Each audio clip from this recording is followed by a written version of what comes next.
Welcome to History and Sleep, the channel where we explore pivotal moments in history in a calming, reflective way, the perfect place to help you unwind and drift off into peaceful rest. Tonight, we're diving into the inspiring story of the French resistance during World War II. It's a tale of ordinary men and women who refused to bow to oppression, risking everything to defend their homeland. They stood as symbols of courage, resilience, and hope during one of humanity's darkest chapters. Before we begin, take a deep breath with me. Let the weight of the day fade away as we settle into this space of calm reflection. If you enjoy these thoughtful journeys through history, be sure to hit that subscribe button. Together, we can keep uncovering these incredible stories. And as always, I'd love to hear where you're listening from and what time it is for you. Now, let's journey into the heart of occupied France. Shadows concealed bravery, whispers carried secrets, and ordinary lives were transformed into extraordinary acts of defiance.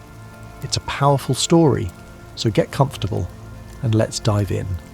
When France fell to Nazi Germany in June 1940, the world seemed to hold its breath. The swift defeat of one of Europe's greatest powers sent shockwaves across the globe. The German Blitzkrieg, or Lightning War, had overwhelmed French defences with a speed and ferocity that few could have imagined.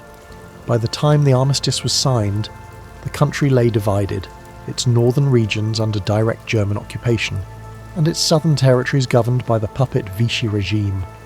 For many, it was a moment of despair. For others, it marked the beginning of a quiet, determined defiance. The seeds of resistance were sown, even as German soldiers marched through the streets of Paris. Small, scattered groups of patriots, appalled by the collaborationist policies of the Vichy government, began organising in secret. These early resistors were a diverse group: students, farmers, factory workers, teachers, and veterans, united by a shared refusal to accept the occupation as final. At great personal risk, they began to circulate underground newspapers, condemning the collaboration and calling for active opposition. One of the first voices of resistance came from outside France itself. General Charles de Gaulle, a relatively unknown military officer, broadcast an impassioned appeal from London on June 18, 1940. He urged the French people to continue the fight, declaring, "France has lost a battle, but France has not lost the war." Though his words initially reached only a handful of listeners, they planted the idea that resistance was not only possible, but necessary. In those early days, the French resistance was fragmented, consisting of isolated networks with limited coordination. Despite the lack of central leadership, they began to take action, sabotaging German supply lines, smuggling downed Allied pilots out of the country, and gathering intelligence on enemy movements. These acts, while small in scale, were fraught with danger. The Gestapo, Germany's secret police, operated with ruthless efficiency, and collaborationists within France were quick to report suspected resistors. Yet, for all the danger, the resistance grew.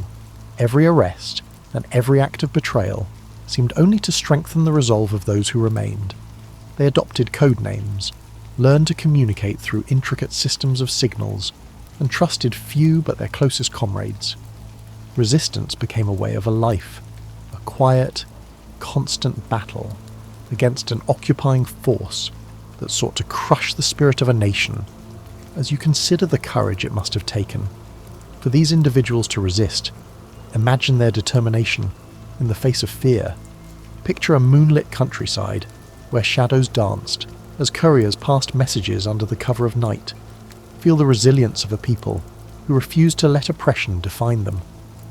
Let these thoughts soothe your mind as we prepare to explore the next chapter in their remarkable story. The evolution of resistance networks and the role of women. As the war progressed, the French resistance began to transform from loosely connected groups into a more coordinated and organised movement. The stakes were higher, the risks more severe, yet the determination of the resistors only deepened. This period saw the emergence of structured networks and specialised roles. as well as the crucial involvement of women, who defied societal norms to play pivotal roles in the fight against oppression. Initially, resistance activities were carried out by independent groups acting in isolation. However, the need for greater coordination became apparent as the war intensified. Networks like the Free French Forces, led by General de Gaulle, and the communist-affiliated Francs-Tireurs et Partisans began to emerge. These groups provided essential structure and resources, uniting disparate efforts under shared goals of sabotage, intelligence gathering, and the eventual liberation of France.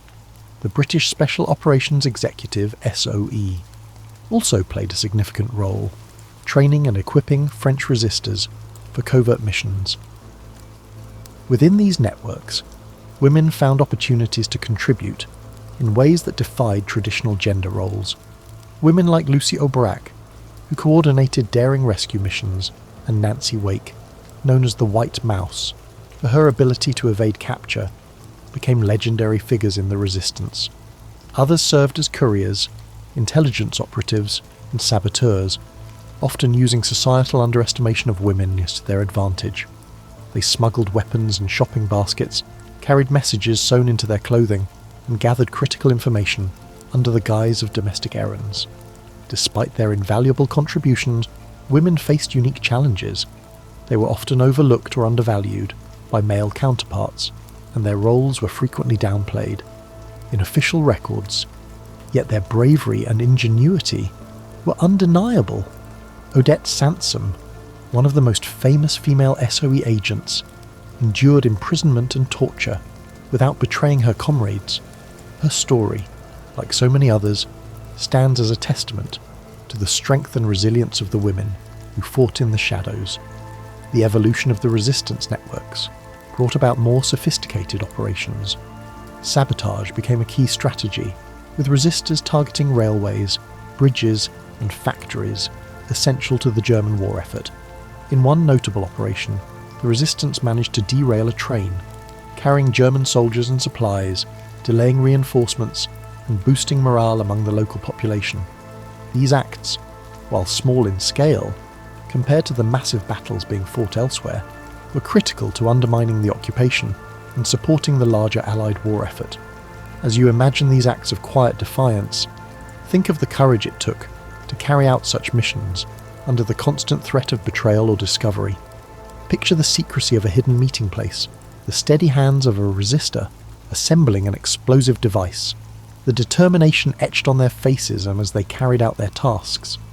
Let these images guide you into a place of calm, where bravery and resolve inspire a deep sense of reflection. The turning tide, the role of the resistance in Allied operations. As the tide of World War II began to shift in favour of the Allies, the French resistance played an increasingly significant role in the broader strategy to liberate France from German occupation. The resistors, once fragmented and acting in isolation, became vital partners in the planning and execution of Allied operations. Their efforts in the intelligence gathering, sabotage, and direct combat proved instrumental, highlighting their importance in the eventual success of the liberation. One of the most critical contributions of the French resistance during this time was their role in gathering and transmitting intelligence. With their intimate knowledge of the local terrain, the resistors provided detailed reports on German troop movements, supply routes, and fortifications. This intelligence was shared with the Allies through clandestine radio transmissions and courier networks, enabling precision strikes and coordinated attacks. In the weeks leading up to D-Day, the resistance played a crucial role in mapping German defences along the coast, information that would prove invaluable to the success of the invasion.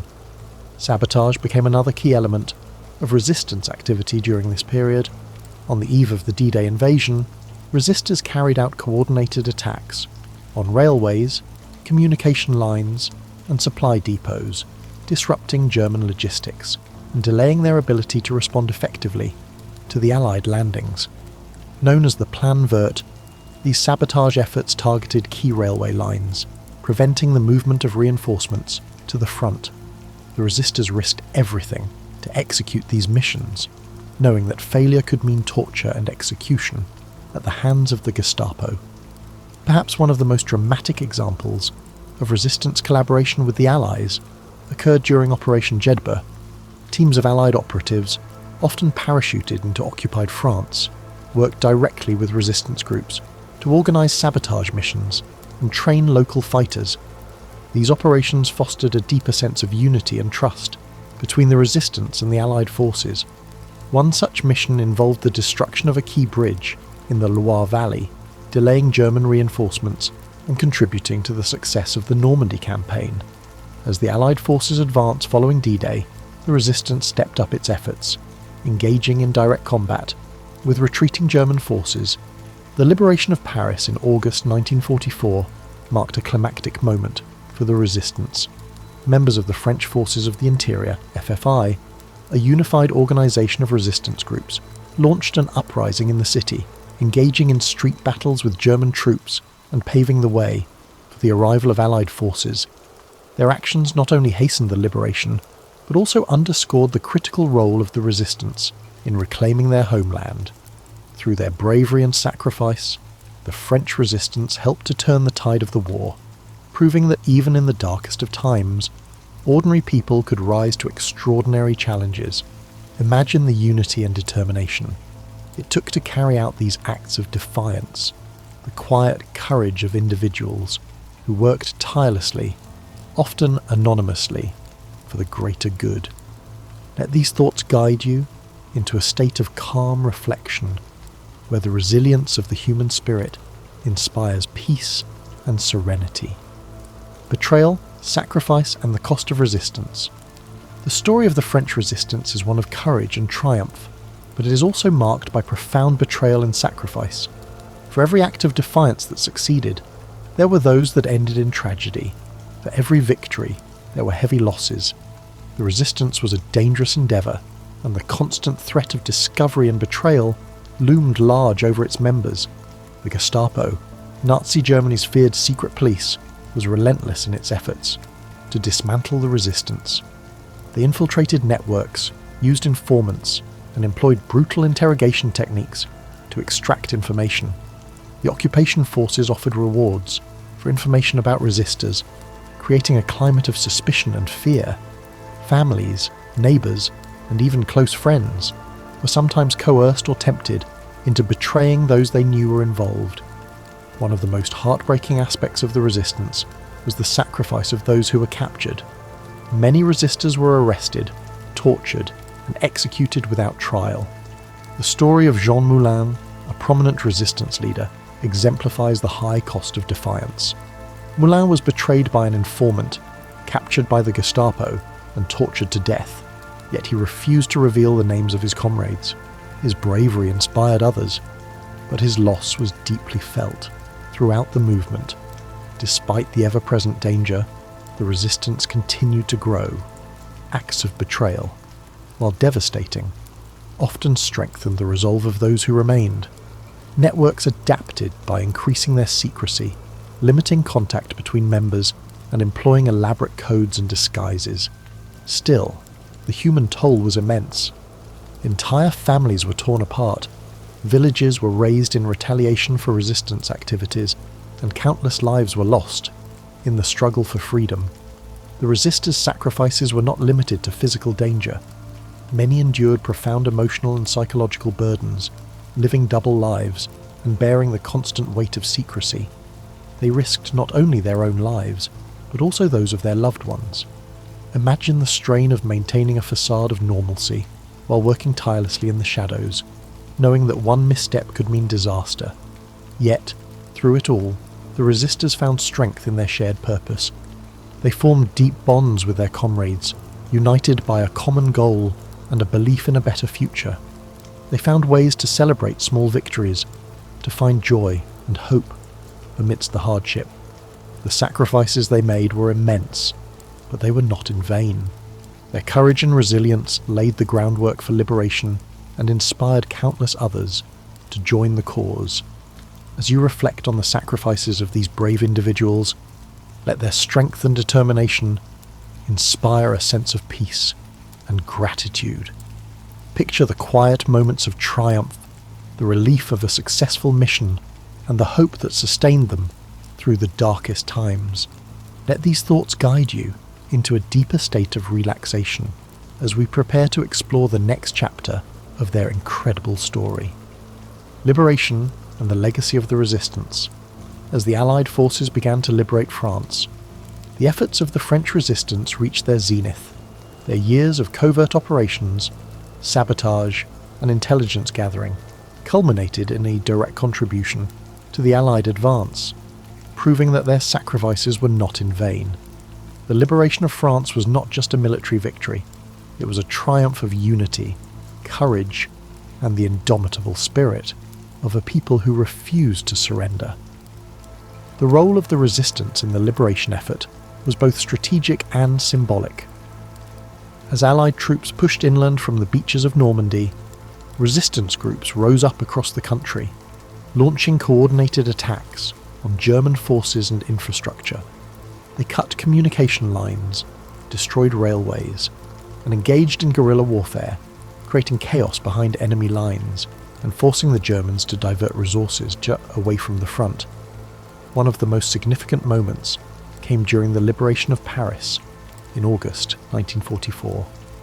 The French Forces of the Interior, FFI, a coalition of resistance groups, launched an insurrection in the city. They erected barricades, seized key buildings, and engaged in fierce street battles with German troops. When the Allies arrived, they found a city already in the process of liberating itself, a testament to the determination and bravery of the resistance fighters. The liberation was not without its challenges. In the aftermath, France faced the difficult task of rebuilding, both physically and psychologically.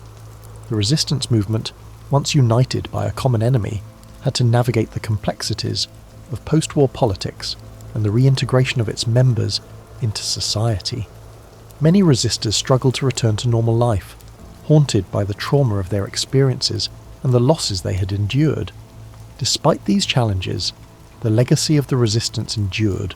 Their efforts were instrumental in securing France's freedom, and their stories of courage and sacrifice inspired generations to come. Monuments and memorials across France honour their memory, ensuring that their contributions are never forgotten. The resistance also played a key role in shaping the post-war world, contributing to the formation of a more unified and democratic Europe. Reflecting on the legacy of the resistance, one cannot help but be moved by their unwavering commitment to their country and their fellow citizens. Imagine the joy and relief of liberation, the sense of pride and accomplishment that came with knowing their efforts had made a difference. Picture the celebrations in the streets, the embrace of loved ones reunited, and the quiet moments of reflection as they looked toward a brighter future. The story of the French resistance is not just a tale of war, it is a story of humanity's resilience, courage, and capacity to unite in the face of overwhelming adversity. As we reflect on their journey, we are reminded of the extraordinary strength ordinary people can summon when they are driven by a sense of justice and a commitment to what is right. Their actions transcended the immediate need for liberation. They became a symbol of defiance and hope for the world. The sacrifices made by the resistance resonate deeply even today. They remind us of the importance of standing up for our beliefs, even when the odds seem insurmountable. These brave men and women understood that freedom was not guaranteed. It was something to be fought for, protected, and cherished. Their actions laid the foundation for a more united and peaceful Europe, inspiring movements for justice and equality worldwide. In the years following the war, the memory of the resistance became a source of national pride for France.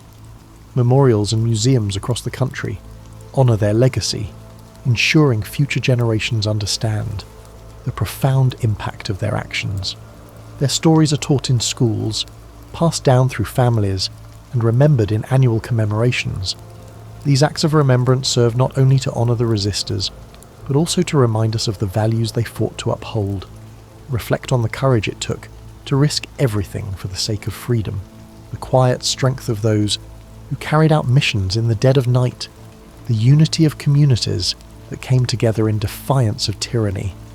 Let these thoughts remind you of the potential for greatness within all of us, the ability to rise above fear and uncertainty, to make a difference in the world. As you imagine the resistance fighters taking their first steps toward rebuilding their lives after the war, picture their hope for a brighter tomorrow. Imagine the peace they sought, the freedom they cherished, and the gratitude they felt for having played a role in history's turning tide. Let this gratitude fill your heart as you reflect on your own journey and the strength you carry within you. Thank you for spending this time with us on History and Sleep. May the story of the French Resistance inspire you to find peace, courage, and a deep sense of gratitude. Now, as the calming sounds of rain begin to play, let it guide you into a restful slumber. Close your eyes, breathe deeply, and let the echoes carry you to a place of quiet strength and serenity. Sweet dreams.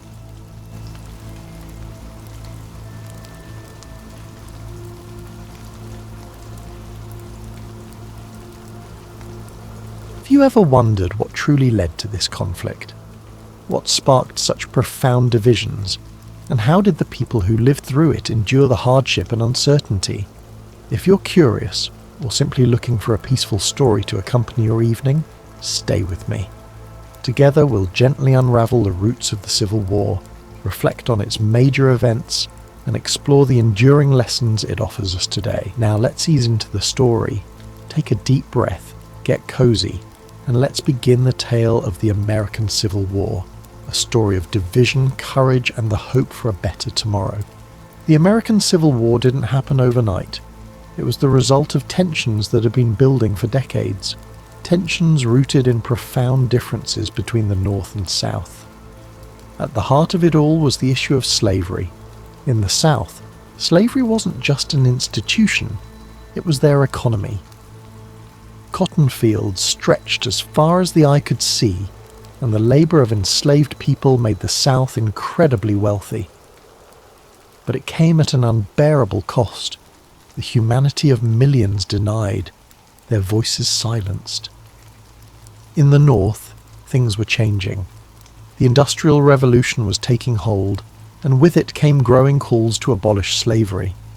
People were starting to speak out more, questioning how a nation built on the idea of liberty could allow such a system to exist. This wasn't just a difference of opinion, it was a clash of values, one that only grew louder as time went on. Then there was the question of states' rights. Southern leaders believed they had the right to govern themselves without interference, especially when it came to slavery. They feared that the federal government, growing stronger by the year, would strip them of their autonomy.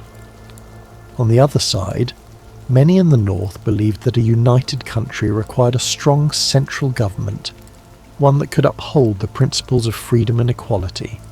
The country tried to hold itself together through compromise. The Missouri Compromise, the Compromise of 1850, these were like bandages on a wound that just wouldn't heal. Each new agreement seemed to deepen the mistrust between the North and South. By the 1850s, things were nearing a breaking point. Laws like the Fugitive Slave Act demanded that even people in free states help capture runaway slaves, and that outraged abolitionists. Books like Harriet Beecher Stowe's Uncle Tom's Cabin brought the horrors of slavery to light, stirring emotions on both sides. Then came politics. The Republican Party was formed, with a platform that directly opposed the expansion of slavery. When Abraham Lincoln was elected president in 1860, it was the final straw for the South. His victory wasn't just a political loss, it felt like a direct threat to their way of life. Southern states began to secede from the Union, forming the Confederate States of America, and just like that, the country reached its breaking point.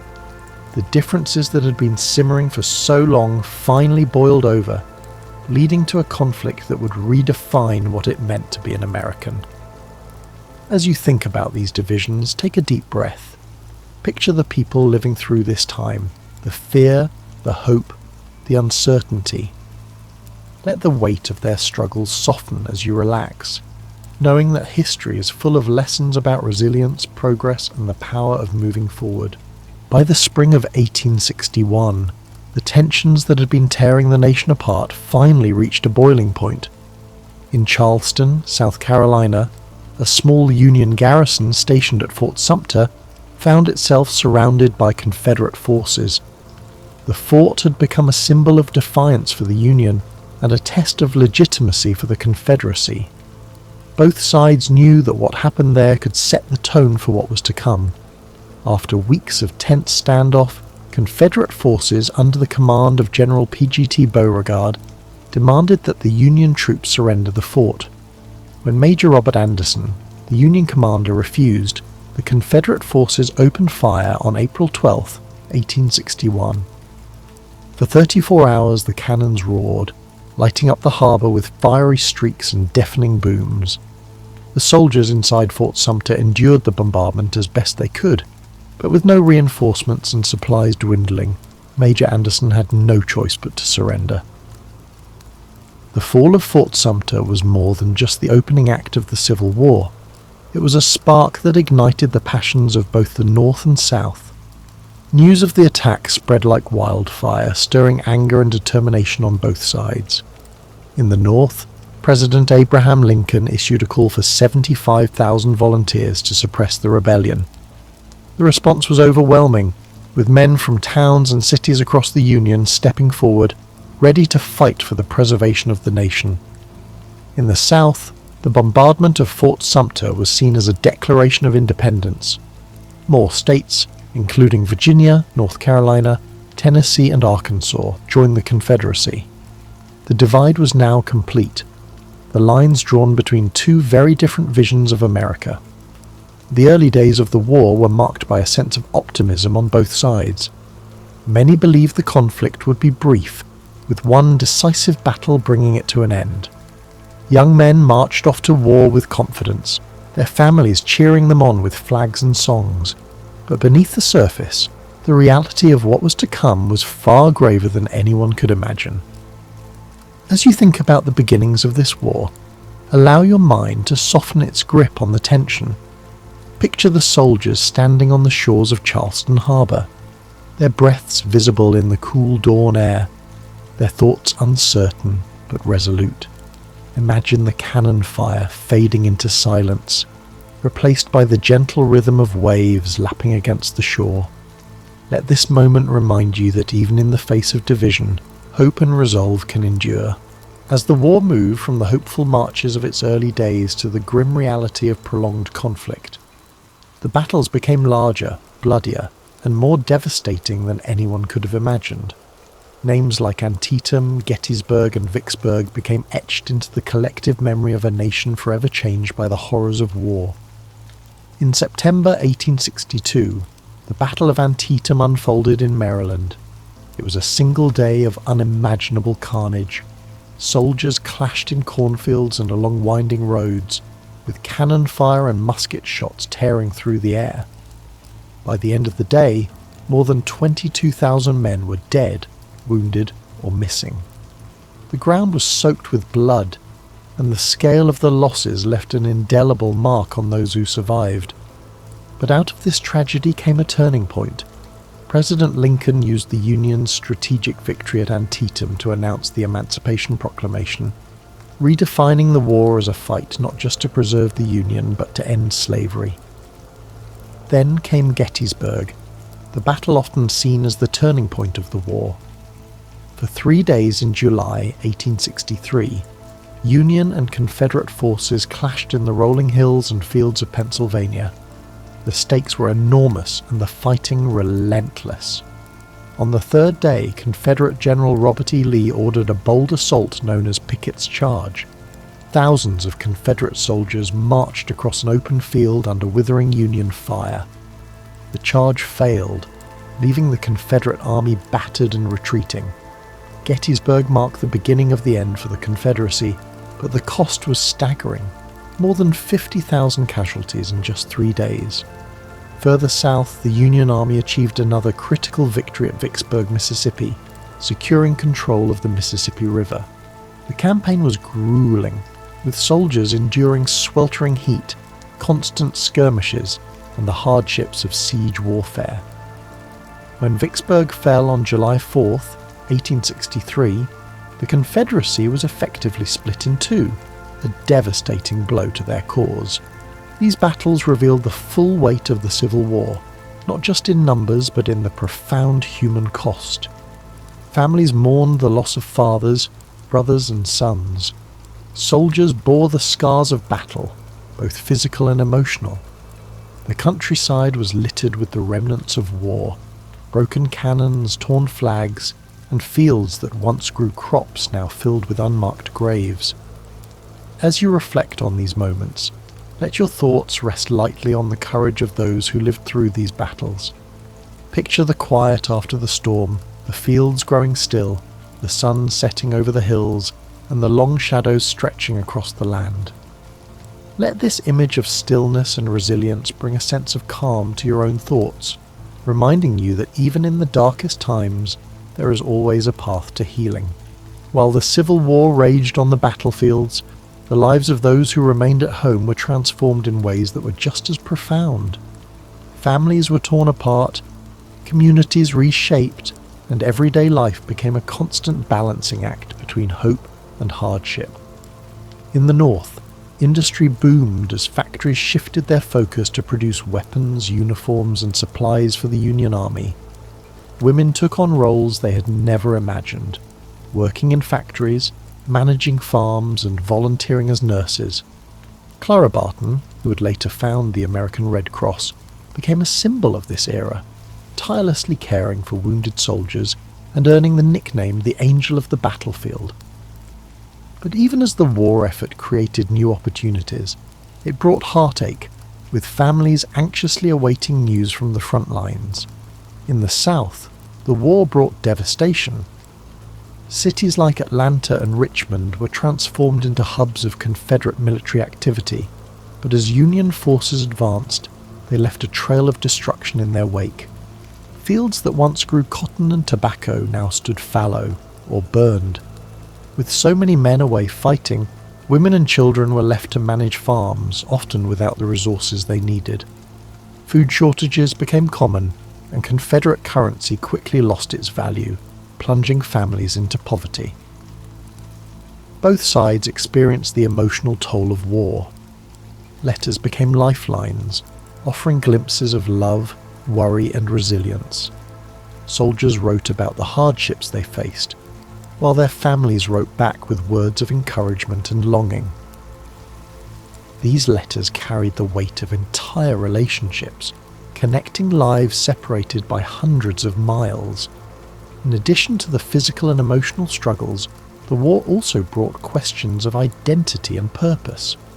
Enslaved people in the South began to seize opportunities for freedom as Union forces advanced. Some escaped to the North, while others joined the Union Army, fighting for their own liberation and the promise of a new life. The Emancipation Proclamation, announced in 1862, gave their efforts a powerful voice, transforming the war into a fight not just for unity but for justice. Amid all this upheaval, communities found moments of solace. Churches became places of gathering and prayer, offering comfort to those who had lost so much. Music, too, became a source of strength.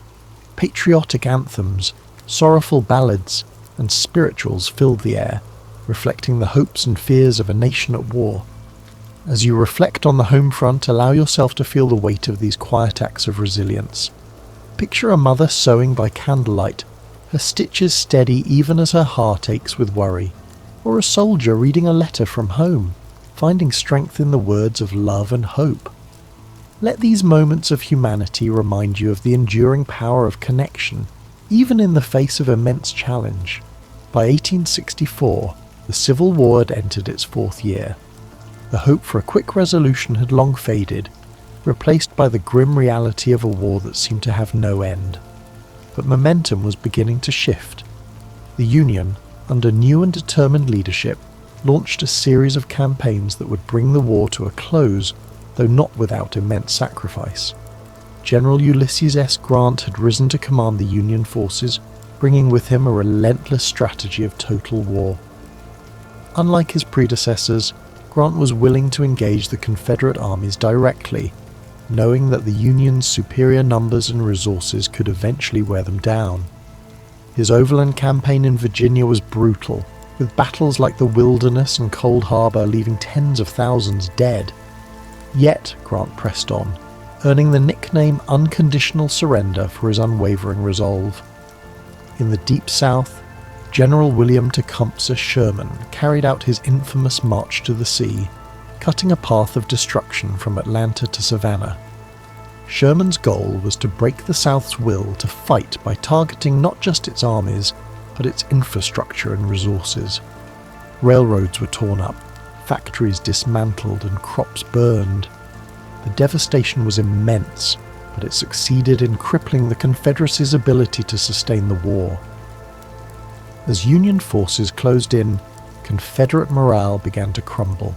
Desertions increased, supplies dwindled, and the reality of defeat loomed. In April 1865, General Robert E. Lee's Army of Northern Virginia, the backbone of the Confederate forces, found itself surrounded near the village of Appomattox Courthouse. With no hope of escape, Lee met with Grant to negotiate surrender. Their meeting on April 9, 1865, marked the end of the war's major fighting. The terms Grant offered were generous, allowing Confederate soldiers to return home with their horses and personal belongings.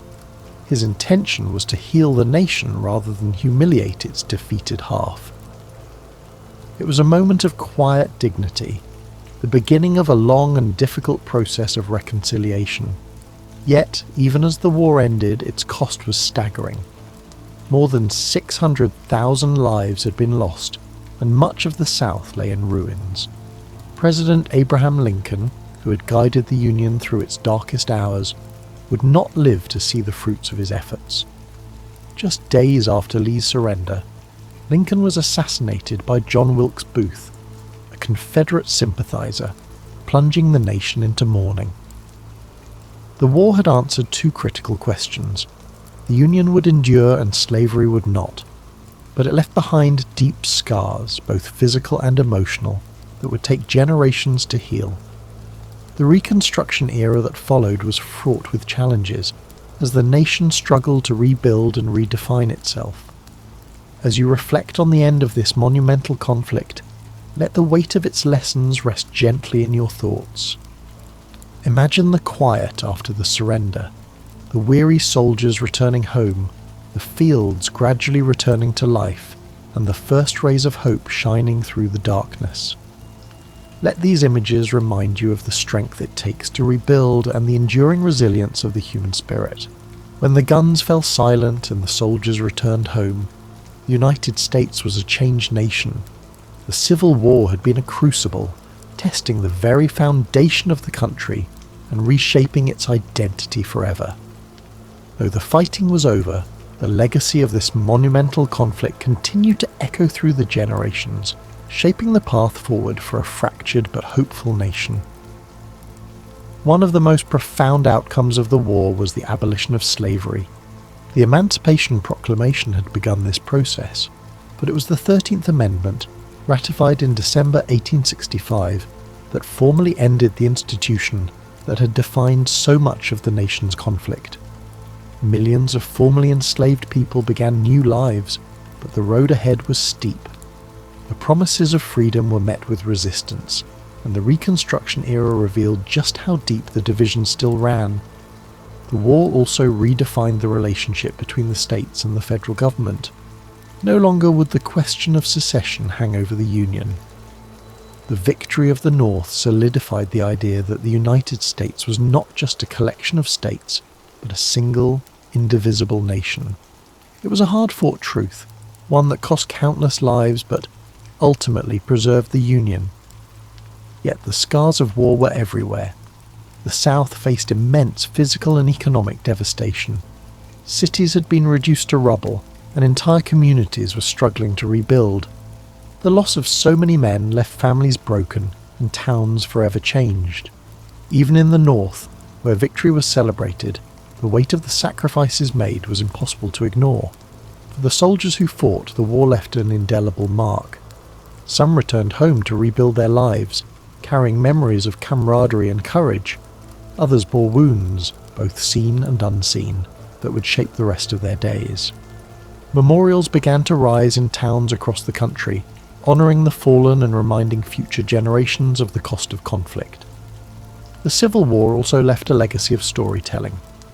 Veterans shared their experiences, songs from the era became part of the cultural fabric, and writers like Walt Whitman and Ambrose Bierce captured the emotional depth of the war in poetry and prose.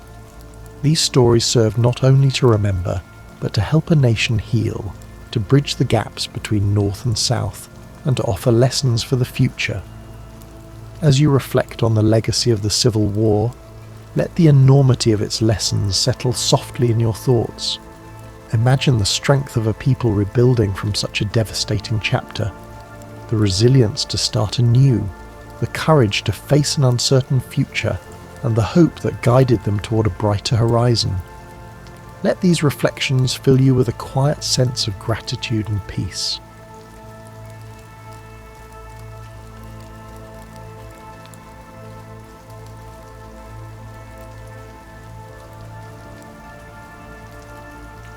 The Cuban Missile Crisis didn't arise in a vacuum. It was the culmination of years of Cold War tensions, a time when the world seemed to teeter on the edge of uncertainty. Imagine, for a moment, the quiet hum of the post-war era giving way to the slow, steady march of ideological rivalry between the United States and the Soviet Union. This rivalry, like a deep and resonant drumbeat, echoed across the globe, shaping the landscapes of diplomacy and conflict alike. The United States, with its vision of democracy, and the Soviet Union, determined to spread communism, found themselves locked in a careful and delicate dance, their every move calculated, every gesture weighted with significance. By the early 1960s, this struggle had already seen pivotal moments, like the Berlin blockade and the Korean War, leaving an enduring imprint on the hearts and minds of millions. Then came 1959, a turning point that brought Cuba into sharp focus. The Cuban Revolution swept through the island like a soft but unrelenting wind, carrying Fidel Castro to power and replacing the Batista regime. Under Castro, Cuba aligned itself with the Soviet Union, transforming into a communist stronghold just 90 miles from American shores, a distance so short it might as well have been a whisper across the ocean. This proximity brought with it a quiet but undeniable unease, a tension that settled in the minds of US leaders like a lingering shadow. The hum of covert operations soon followed, culminating in the failed Bay of Pigs invasion in 1961.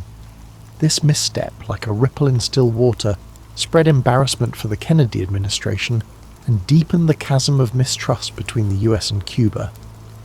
At the same time, Soviet Premier Nikita Khrushchev, ever watchful and calculating, saw an opportunity to exploit this growing divide. He began to weave a plan that would take full advantage of Cuba's location, creating a web of uncertainty and anticipation that seemed to stretch endlessly across the calm skies. As we linger in this moment of reflection, picture a world on edge yet still wrapped in quiet resolve. Let these images and thoughts drift gently through your mind, like leaves carried by a slow, steady current. The stage was set, each thread of tension delicately placed, weaving the intricate fabric of what would soon become one of the most dramatic and perilous moments in modern history. In the quiet skies of October 14th, 1962, something extraordinary unfolded, something that would ripple through time like a soft, endless wave. High above the peaceful landscapes of Cuba, an American U-2 reconnaissance plane glided effortlessly, its sleek form cutting through the stillness of the heavens. From its vantage point, the plane captured a series of photographs, silent yet profound, revealing a truth that would shake the world. Soviet missile sites, nestled discreetly amidst the lush and tranquil countryside, were under construction. These were no ordinary missiles. Their presence was like a whisper of something immense and dangerous, carrying with them the potential for devastation. capable of reaching the heart of the United States within mere moments. These medium and intermediate range ballistic missiles carried the weight of a silent, looming threat. The images, delicate and unassuming, were swiftly brought back to Washington, where they were met with a storm of hushed urgency and careful deliberation. Picture the scene as President John F. Kennedy and his advisors gathered in the stillness of the White House. The room was heavy with the quiet murmur of voices, each one low and deliberate as the photographs were laid out like puzzle pieces on a smooth, polished table. The gravity of the discovery hung in the air, a presence as tangible as the tick of a distant clock. Each second stretched slow and steady, like the rhythm of a deep and calming breath. As the advisors spoke, their words mingled with the ambient quiet, and the room seemed to hold its breath. It became clear that this was not just a military challenge, but a profound shift in the balance of power. The missiles in Cuba mirrored the US's own installations in Turkey, creating a precarious symmetry of threat that deepened the unease. This delicate balance, like a tightrope suspended above a chasm, demanded extraordinary care and calm. For a moment, close your eyes and imagine the scene.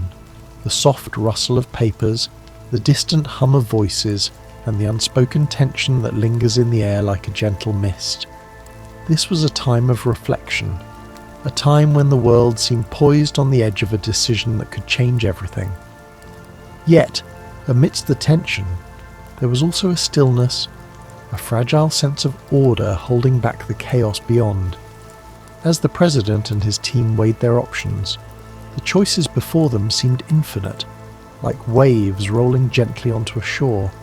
Diplomacy, military action, or something in between, each decision carried the weight of an uncertain future.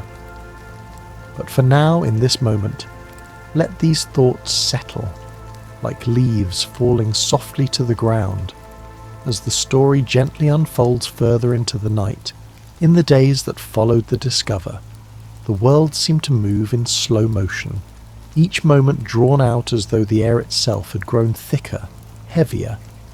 President Kennedy and his advisors, the Executive Committee of the National Security Council, often referred to as ExComm, met repeatedly in the quiet, reflective halls of the White House. Their discussions, careful and deliberate, centered on one pressing question: how to respond to this grave discovery. The choices before them were as weighty as the stillness that filled the room. One option was a military strike to destroy the missile sites, swift and decisive. Another was a full-scale invasion of Cuba, an action that would surely provoke a direct confrontation with the Soviet Union. But even as these strategies were considered, their risks loomed large, like storm clouds gathering on the horizon. A misstep could spark the very thing they all feared: a nuclear war that might engulf the world in unimaginable devastation. Amid the tense deliberations, a third option emerged, one that seemed to offer a chance for resolution without immediate violence: a naval quarantine of Cuba. This option, though less aggressive, was no less bold. By establishing a blockade to prevent further delivery of Soviet missiles and military equipment to the island, the United States could demonstrate its resolve while leaving room for diplomacy to take hold. The term quarantine was chosen carefully, softer than blockade, to avoid the suggestion of an act of war. Picture, if you will, the long pauses between words as the advisors weighed this plan. Their voices, low and measured, filled the space like the gentle lapping of waves against a shore. The room, dimly lit and hushed, seemed to hold its breath as the implications of the quarantine began to crystallize. Would it be enough to deter the Soviets, or would it provoke them into escalating the conflict further? The question lingered, unanswered, like a faint echo in the stillness. On October 22nd, 1962, President Kennedy addressed the nation in a speech that broke the quiet tension of those days. His calm and steady voice carried across the airwaves, explaining the situation and announcing the quarantine.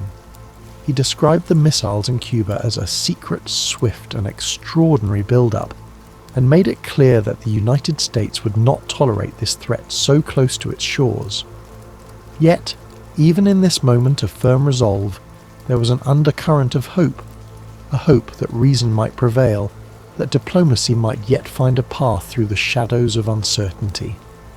Imagine the millions of listeners across the world leaning closer to their radios, their breaths slowing as the words sank in.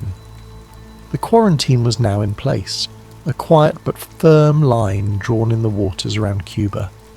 The decision was made, yet the outcome remained unknown, hanging in the air like a gentle mist at dawn. As we move forward, let these thoughts rest gently in your mind, like whispers carried on a cool, soothing breeze as we drift deeper into this unfolding story. Take a moment, breathe deeply, slowly, and imagine the calm before a storm, the kind of quiet that hums with anticipation when time seems to stretch and every second feels longer than the last. This was the atmosphere as the United States naval quarantine of Cuba went into effect on October 24, 1962. The blockade was not just a line drawn in the water, it was a test of wills between two superpowers. American warships moved into position, forming a silent, steady wall in the ocean, ready to intercept any Soviet vessels attempting to deliver more missiles or military supplies to Cuba. These ships, though distant from the shorelines, carried with them the weight of a global audience's gaze as the world watched and waited, holding its collective breath. Far away in the stillness of the Kremlin, Premier Khrushchev faced his own moment of reflection. Soviet ships were already en route to Cuba, some carrying cargo that would challenge the blockade directly. Would they stop or press on? To retreat might signal weakness, to advance might spark open conflict. The tension was palpable, an invisible thread pulling tighter with each passing hour. Imagine the seas, vast and unyielding, their surface calm but concealing a profound sense of unease beneath. The American ships floated silently, their crews ready but motionless, listening to the soft rhythm of the waves and the low hum of the engines. Across the Atlantic, the Soviet vessels continued their approach, the space between them shrinking slowly, steadily, like the narrowing of a great and ominous gulf. Back in Washington, the ExComm held near-constant meetings, their discussions now carrying the gravity of the quarantine's first test. Reports from the blockade zone came in, each one met with careful deliberation. The tension in those rooms was thick, almost tangible, as though it might spill out into the world beyond. Every voice was measured, every pause significant, as the weight of their decisions pressed down like a blanket of still and heavy air. Then, on October the 25th, an eerie moment of calm arrived. The Soviet ships stopped just short of the blockade line. This pause, this single moment of restraint, was both a relief and a reminder of how precariously balanced the situation remained. Khrushchev sent a message proposing negotiations, a glimmer of light breaking through the clouds of uncertainty. For a moment, let your mind linger on this fragile quiet. Imagine the stillness of the ocean, the distant shapes of the ships, and the muffled sounds of calm activity on deck.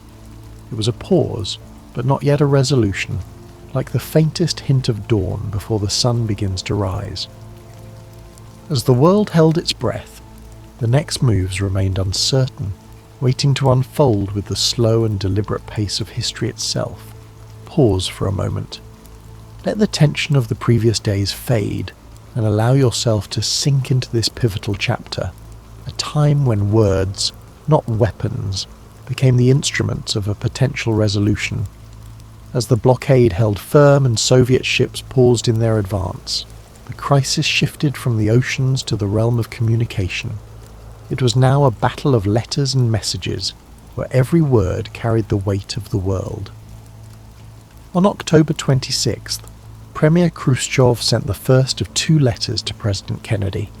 It was a message of emotion and urgency, filled with words that seemed almost pleading, like whispers carried on a breeze. Khrushchev proposed a resolution. The Soviet Union would withdraw its missiles from Cuba if the United States would promise not to invade the island. The tone was personal, almost vulnerable, as if Khrushchev sought to reach Kennedy not as an adversary, but as a fellow human standing on the precipice of disaster. The next day, however, brought a second letter, different in tone, harsher, more calculated. This one demanded that the United States also remove its Jupiter missiles from Turkey, an escalation that added a new layer of complexity to the already delicate negotiations. These letters, arriving like waves in succession, left Kennedy and his advisers navigating treacherous waters. Which message represented Khrushchev's true intent? Was this a sincere offer or a ploy to gain an upper hand? In the stillness of the White House, Kennedy and the ex-com deliberated late into the night. Their discussions were careful, deliberate, each word spoken slowly, as if to avoid disturbing the fragile balance they were trying to maintain. The question lingered in the air like the soft echo of distant footsteps. How could they accept the first offer without appearing weak, while also avoiding a direct confrontation that might spiral into war? Imagine the quiet of those rooms, filled only with the faint rustling of papers and the low hum of thought.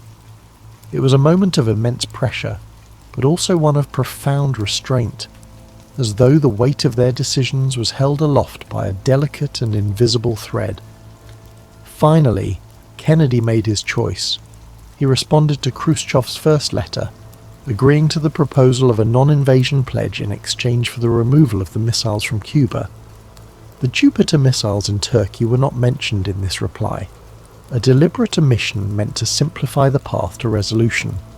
At the same time, Robert Kennedy, the President's brother and Attorney General, quietly met with Soviet Ambassador Anatoly Dobrynin to discuss the removal of the Turkish missiles as a separate, unofficial arrangement.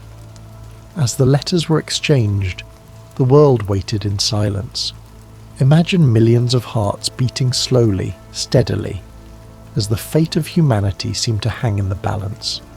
This was diplomacy at its most fragile, like a fine thread spun across an open void.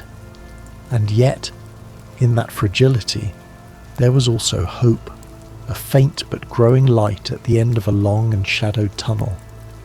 Let this, though, drift gently through your mind as we move toward the final chapter of this remarkable story, where the crisis finds its resolution and the world begins to exhale.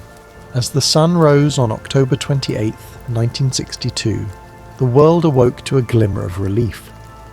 Premier Khrushchev announced that the Soviet Union would dismantle and remove its missiles from Cuba. His decision, conveyed in a public radio broadcast, marked the end of the 13-day standoff that had brought humanity to the brink of nuclear war. The missiles, he declared, would be taken apart and the weaponry returned to the Soviet Union under United Nations supervision. For President Kennedy, this was a moment of cautious triumph. The US quarantine had succeeded in forcing a peaceful resolution without resorting to violence. The secret agreement to remove the American Jupiter missiles from Turkey added a layer of complexity but remained undisclosed to the public, allowing both nations to save face in the eyes of the world. In the following days, work began to de-escalate the situation. Soviet personnel in Cuba started dismantling the missile sites, and American reconnaissance planes confirmed the progress. Meanwhile, the US ships maintained their positions until the removal was complete, standing as quiet sentinels of the fragile peace that now settled over the Caribbean. The resolution of the Cuban Missile Crisis was hailed as a victory for diplomacy, but it left an enduring impact on both nations. In the United States, Kennedy emerged as a skilled leader who had successfully navigated the most dangerous crisis of the Cold War. For Khrushchev, the crisis was a humbling moment that exposed the limits of Soviet power and, in part, contributed to his eventual removal from office. Yet, the aftermath also brought reflection. The sheer proximity to disaster prompted both superpowers to reconsider their approach to conflict and diplomacy. In 1963, the two nations established the Moscow-Washington Hotline, a direct communication link designed to prevent misunderstandings and delays in future crises. It was a small but significant step toward reducing the risk of nuclear confrontation. Imagine the stillness of those post-crisis days. The world, so recently shadowed by the threat of annihilation, now seemed quieter, calmer, as if holding its breath in gratitude. The Cuban Missile Crisis had shown how close humanity could come to its own destruction, and how essential it was to step back from the edge. In the years that followed, the crisis became a symbol of both the dangers of the nuclear age and the power of restraint and diplomacy. It remains a reminder of the delicate balance that sustains peace and the courage required to preserve it. As we reflect on the Cuban Missile Crisis, we realize its profound significance in shaping the trajectory of history. These 13 days in October 1962 were more than just a tense standoff between two superpowers. They were a moment when humanity stood on the edge of a precipice, where the future of the world hung in the balance.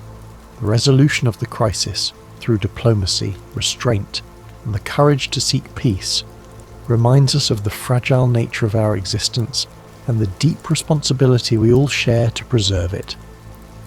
The Cuban Missile Crisis serves as a testament to the power of careful communication and the importance of maintaining calm in the face of peril. It is a reminder that even in our darkest moments, when fear and uncertainty seem overwhelming, it is possible to find a path toward peace through understanding and cooperation. The decisions made during that crisis, by leaders and diplomats alike, were not just about averting disaster, but about fostering a future in which humanity could move forward, together, with a deeper commitment to avoiding the devastation of war. This story, with all its tension and drama, carries with it a profound sense of satisfaction, knowing that through diplomacy, cooler heads prevailed. The crisis could have led to a catastrophe, but instead, it ended with the restoration of a delicate peace, and as we find comfort in that resolution, we can allow ourselves to drift into a space of tranquility, knowing that even in the most tumultuous times, peace is always within our reach if we dare to reach for it. As we close this chapter on the Cuban Missile Crisis, take a moment to feel the weight of history's lessons wash over you, soothing your mind and heart.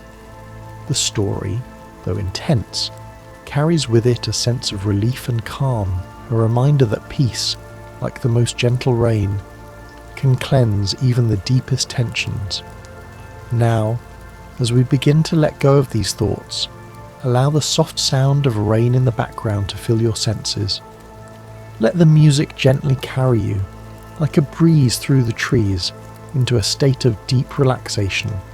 The calm, steady rhythm of the rain, with its soothing patter and the quiet hum of the early 17th century, a time when Europe was a patchwork of kingdoms, principalities, and religious divides. At the heart of this patchwork lay the Holy Roman Empire, a vast and fragmented realm that stretched across much of Central Europe. For centuries, tensions simmered beneath the surface, as Catholic and Protestant states vied for power, influence, and the right to practice their faith freely. The spark that ignited this long and devastating conflict came in the form of a defiant act in the city of Prague. In 1618, Protestant nobles in Bohemia, angered by perceived restrictions on their religious freedoms under Emperor Ferdinand II, staged a dramatic rebellion. They stormed Prague Castle, seized two imperial officials, and hurled them out of a window in an event known as the Defenestration of Prague. Miraculously, the officials survived the fall, but the act was a clear declaration of defiance. This single moment set off a chain reaction, like ripples spreading across a still pond. Ferdinand II, a staunch Catholic, saw the rebellion as a direct challenge to his authority in the Catholic Church. Determined to restore order and Catholic dominance, he mobilized his forces, while Protestant leaders across the empire began rallying their allies in preparation for a larger struggle. What began as a localized conflict in Bohemia quickly escalated into a broader war. drawing in neighbouring regions and foreign powers.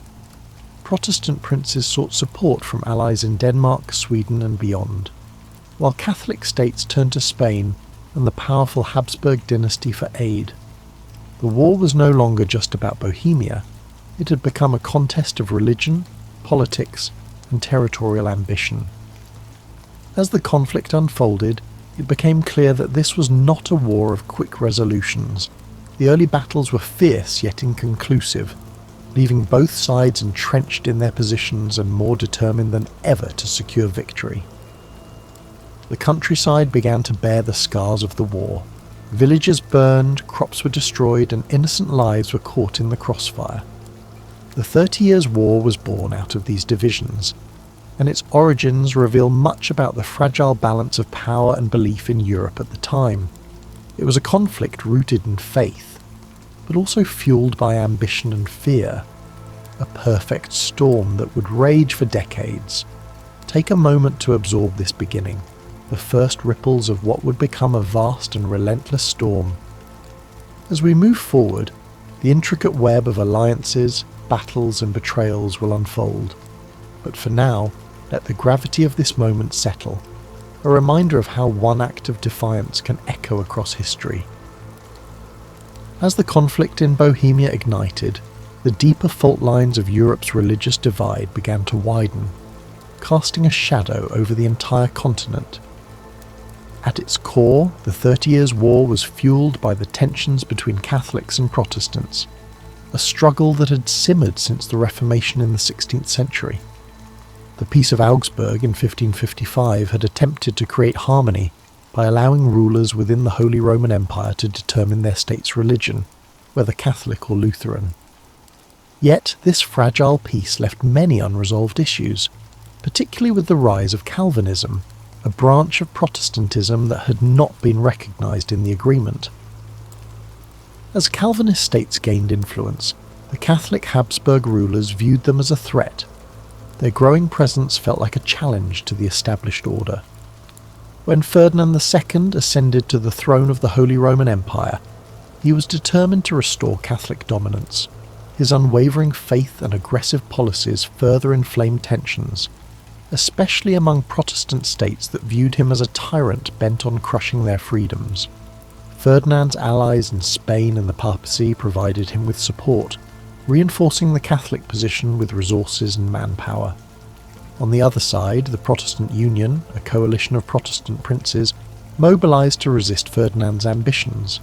They sought aid from Protestant powers beyond the empire, including Denmark, Sweden and England. These nations saw the conflict not only as a religious struggle, but also as an opportunity to weaken the Habsburgs and expand their own influence. The war spread beyond Bohemia, spilling into regions such as the Palatinate, Saxony and Bavaria. Each new front brought devastation to towns and villages, as armies marched across the countryside, leaving destruction in their wake. The brutality of the conflict became evident in battles such as the Battle of White Mountain in 1620, a crushing defeat for the Protestants that marked the beginning of Ferdinand's efforts to reassert Catholic control. But despite Catholic victories in the early years, the war refused to subside. Protestant leaders rallied, drawing on the resources and military expertise of their allies. Sweden, under King Gustavus Adolphus, emerged as a formidable force.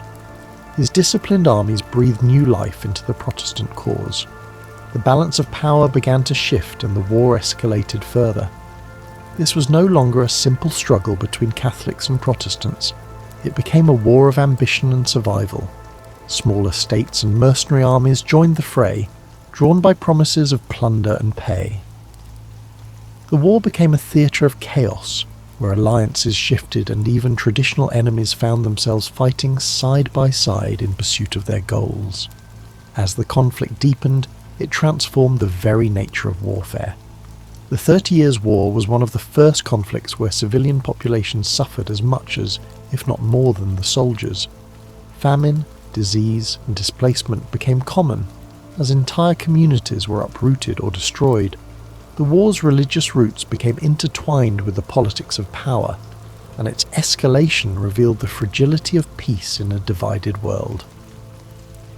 As we move to the next chapter, consider the human cost of these divisions, the lives touched by a conflict that seemed endless, yet always teetered on the edge of resolution. By the late 1620s, the Protestant cause seemed to falter, their forces weakened by defeats and dwindling alliances. But the entry of Sweden into the war, under the leadership of King Gustavus Adolphus, marked a turning point that would reshape the conflict. Gustavus Adolphus was not just a ruler, he was a visionary military leader whose innovations in strategy and tactics would leave a lasting legacy on warfare. Gustavus Adolphus believed deeply in the Protestant cause, but his intervention was also driven by Sweden's strategic interests. The Habsburgs' growing influence threatened Swedish dominance in the Baltic region, making the 30 Years' War a matter of survival and sovereignty for his nation. With the backing of France, which sought to undermine Habsburg power despite being Catholic, Sweden entered the fray in 1630, bringing with it a disciplined and modernised army. The Swedish forces brought a new energy to the Protestant struggle. Gustavus Adolphus introduced revolutionary military tactics, emphasising mobility, coordination, and the use of combined arms, integrating infantry, cavalry, and artillery into a cohesive fighting force. These methods gave his troops a significant edge over the larger but less organised armies of the Catholic League. The Battle of Breitenfeld in 1631 was a defining moment, a stunning victory for the Swedes and their Protestant allies. Gustavus Adolphus's army decimated the Catholic forces, demonstrating the effectiveness of his strategies. This victory not only bolstered Protestant morale, but also drew new allies to their cause, shifting the balance of power in the war. Under Gustavus Adolphus's leadership, the Protestant forces began to reclaim territory lost in earlier phases of the war. They advanced deep into the heart of the Holy Roman Empire, challenging Ferdinand II's dominance and threatening the stability of the Habsburg realms. Gustavus Adolphus's charisma and tactical brilliance earned him the loyalty of his troops and the respect of his enemies. But his triumphs were not without cost. In 1632, at the Battle of Lutzen, Gustavus Adolphus achieved another critical victory, but lost his life in the process. His death was a severe blow to the Protestant cause, yet his legacy endured. The momentum he had generated allowed Sweden to remain a dominant force in the war, and his military innovations continued to influence the strategies of both sides. As Sweden's intervention reshaped the war, the conflict grew even more complex. Religious divides began to blur as political ambitions took centre stage, with Catholic France supporting Protestant Sweden to counterbalance Habsburg power. This shifting landscape of alliances revealed the deeper currents driving the war, a struggle not just of faith, but of power and control over Europe's future. Gustavus Adolphus's role in the 30 Years' War is a testament to the transformative power of leadership and innovation. His contributions brought hope to a fractured alliance and altered the course of a seemingly endless conflict. Yet, his death also reminded the world of the fleeting nature of triumph in the face of war's relentless toll. As we prepare to move to the next chapter, take a moment to reflect on the determination and vision it takes to bring change amid chaos. In the darkest times, even a single leader can leave an indelible mark, and yet the storm of history moves forward, carrying all in its wake. As the 30 Years' War stretched into its second decade, the conflict expanded beyond its original boundaries, engulfing nearly all of Europe in its relentless grasp. Nations that had once remained on the sidelines found themselves drawn into the fray, whether by alliances, ambitions, or the sheer inevitability of the war's momentum. The entry of France in 1635 marked a dramatic shift. Though a Catholic nation, France allied with Protestant powers like Sweden to counterbalance the Habsburgs' influence. This decision underscored how the war had evolved from a religious conflict into a broader struggle for political dominance in Europe. The stage was set for what would become one of the most destructive periods of the war. As alliances grew ever more complex and battles became increasingly brutal, Across the continent, the toll of the war was staggering. Cities were besieged and burned. Fields were left barren and lifeless, and villages were emptied as civilians fled the advancing armies. Mercenary forces, often poorly paid and motivated by survival, resorted to pillaging and looting, leaving devastation in their wake. Famine and disease swept through war-torn regions, taking more lives than the battles themselves. As you listen to this story, let the gravity of these events drift gently through your thoughts, but not linger. Imagine the chaos of the time slowly fading into the background, replaced by a sense of quiet reflection. Feel the weight of the war's hardship giving way to an understanding of resilience, a reminder of humanity's enduring strength even in its darkest hours. The conflict's scope seemed endless, with battles erupting in regions as far-reaching as the Rhineland, the Netherlands, and northern Italy. Yet amid the turmoil, moments of diplomacy and negotiation emerged, offering brief glimpses of hope. Peace talks began to take shape, though they were slow and fraught with challenges, reflecting the deep divisions and mistrust among the warring parties. Let these moments of negotiation remind you that even in the midst of chaos, there are always efforts toward resolution. Allow yourself to relax further, your breath steady and calm, as if tracing the contours of history's slow march toward peace. As we move deeper into the story, the resilience of the people and the shifting tides of war remind us of the impermanence of struggle. Take this moment to let your mind ease. Let the complexity of the 30 Years' War unravel gently, leaving you with a sense of quiet perspective and peace. After nearly 3 decades of relentless conflict, Europe began to seek an end to the devastation. The 30 Years' War had taken a toll unlike any before it. Economies were ruined, lands were ravaged, and millions of lives had been lost. By the early 1640s, the warring nations realized that no decisive victory was in sight. The war had devolved into a stalemate of exhaustion. Thus began the long and complex journey toward peace, through the negotiations that would culminate in the Peace of Westphalia. The Westphalian negotiations were unprecedented in their scope and ambition. For the first time in European history, nearly all major powers gathered to discuss terms of peace. Delegates from Catholic and Protestant states, as well as representatives from France, Sweden, Spain, and the Holy Roman Empire, met in the towns of Münster and Osnabrück. These talks would last for years, reflecting the complexity of the issues at hand and the deep mistrust between the parties. As the negotiations unfolded, the participants wrestled with questions of religion, sovereignty, and the balance of power. The Peace of Westphalia sought to establish a new order in Europe, one that would recognize the religious and political realities that had emerged from the war. Protestant and Catholic states agreed to a form of mutual tolerance, reaffirming the principle that rulers could determine their state's religion, while also granting greater freedoms to minority faiths.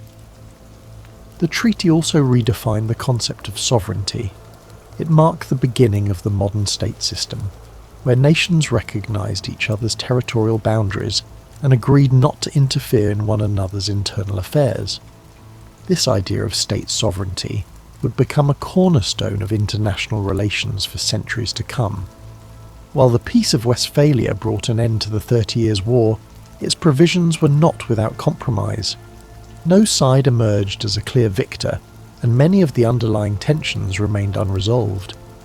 Yet, the treaty succeeded in ending the immediate bloodshed and creating a framework for coexistence in a fractured Europe. As you listen to the conclusion of this chapter, let the idea of resolution fill your thoughts. Picture the weary negotiators, coming together after years of strife, finding common ground in the hope of a better future. Let this image remind you that even in the most challenging times, peace is always within reach. The road to peace was long and arduous, yet it proved that dialogue and compromise can overcome even the deepest divisions. Allow this lesson to settle within you as you relax further, your mind at ease, as the echoes of war fade into the calm promise of resolution. As the Peace of Westphalia brought an end to the 30 Years' War, Europe began to rebuild from the ashes of its most devastating conflict. The war left an indelible mark on the continent, shaping the course of history in profound ways. Nations that had been battered and broken emerged with new identities, while the concept of sovereignty laid the foundation for the modern nation-state system. The war's legacy extended beyond politics and borders. It changed the way conflicts were waged, highlighting the immense cost of prolonged war and the devastating impact on civilian populations. The lessons of the 30 Years' War echoed across generations, reminding humanity of the importance of diplomacy, tolerance, and restraint. This story of destruction and eventual reconciliation carries a timeless message. Even in the darkest of times, there is always a path forward, a path forged through perseverance, negotiation, and the willingness to find common ground. The 30 Years' War may have scarred Europe, but it also served as a turning point, proving that peace, though hard won, is always worth striving for. As we close this chapter of history, take a moment to reflect on the resilience of the human spirit. Let the story of the 30 Years' War remind you of the strength found in unity and the power of resolution. Think of the nations and individuals who rebuilt after so much loss, their journey, though difficult, leading to a more stable and interconnected future. Now let the soothing sounds of rain guide you to a place of peace and relaxation. Imagine gentle raindrops falling softly on leaves, washing away the echoes of history's struggles. Feel the rhythm of the rain bringing calm to your mind and a sense of quiet to your soul.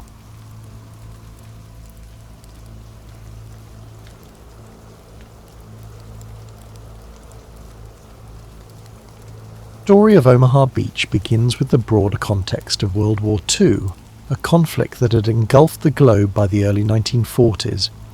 After the fall of France to Nazi Germany in 1940, much of Western Europe lay under German occupation. Britain stood alone as the last bastion of resistance in Western Europe, facing the might of the German Luftwaffe in the Battle of Britain and enduring relentless bombing during the Blitz. Despite these challenges, Britain, under the leadership of Winston Churchill, refused to capitulate.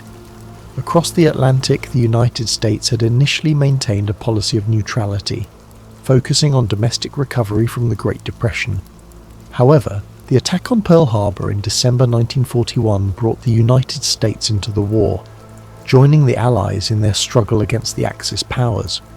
The United States, with its vast industrial capacity and manpower, became a crucial partner in the fight to liberate Europe. By 1942, the Allies faced the daunting task of planning a full-scale invasion of Nazi-occupied Europe. This effort, known as Operation Overlord, aimed to establish a foothold in France, opening a Western front to relieve pressure on the Soviet Union, which was bearing the brunt of the fighting on the Eastern Front. The operation would require meticulous planning, vast resources, and extraordinary bravery. The invasion was scheduled for June 1944 and would take place along a 50-mile stretch of coastline in Normandy, France. The beaches were divided into 5 sectors: Utah, Omaha, Gold, Juneau, and Sword. Each sector had its own challenges, but Omaha Beach, assigned to American forces, was considered one of the most heavily defended and treacherous. The Germans, anticipating an Allied invasion, had fortified the French coastline with a series of defensive structures known as the Atlantic Wall. This formidable barrier included concrete bunkers, artillery emplacements, barbed wire, minefields, and anti-tank obstacles. Omaha Beach, with its high bluffs overlooking the shoreline, offered a natural defensive advantage to the German forces. The beach was defended by the 352nd Infantry Division, a well-trained and battle-hardened unit. The Allies knew that success at Omaha Beach would be crucial to the overall success of Operation Overlord. The beach provided a direct route inland to key roads and towns, making it essential for securing the Normandy region. Failure to take Omaha Beach could jeopardize the entire invasion and prolong the war. On the night of June 5, 1944, a massive Allied armada gathered off the coast of Normandy. over 5,000 ships carrying troops, vehicles and supplies prepared to launch the largest amphibious invasion in history. The force included American, British, Canadian and other Allied troops, all united in their mission to liberate Europe from Nazi tyranny. As dawn broke on June 6, 1944, known as D-Day, the invasion began.